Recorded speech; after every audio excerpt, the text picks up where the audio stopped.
அனைவருக்கும் வணக்கம். பூம்புகார் சட்டமன்ற பொதுத் தேர்தலில் வாக்களிக்க இருக்கும் பொதுமக்களுக்காக 297 வாக்குறுதிகள் தயாராக நிலையில் உள்ளன.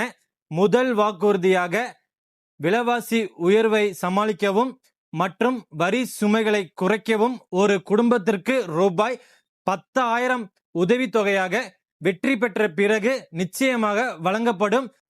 அதனால் அதிமுக தலைமையான தேசிய ஜனநாயக கட்சியின் சார்பாக ஆசி பெற்ற வெற்றி வேட்பாளர் நமது மண்ணின் மைந்தன், விவசாயிகள் குரல் கொடுப்பவர், ஏழையின் பங்காளர், வளர்ச்சியின் வடிவமே, பொதுமக்களின் பாதுகாவலரே, பூம்புகார் எதிர்கால வழிகாட்டியே, எங்கள் அன்பு அண்ணன் எஸ் பவுன்ராஜ் ஆசி பெற்ற வெற்றி சின்னம் இரட்டை சின்னத்துக்கு வாக்களித்து பெரும்பான்மை வாக்கு வித்தியாசத்தில் வெற்றி அடைய செய்யுமாறு தாழ்மையுடன் கேட்டுக்கொள்கிறோம்.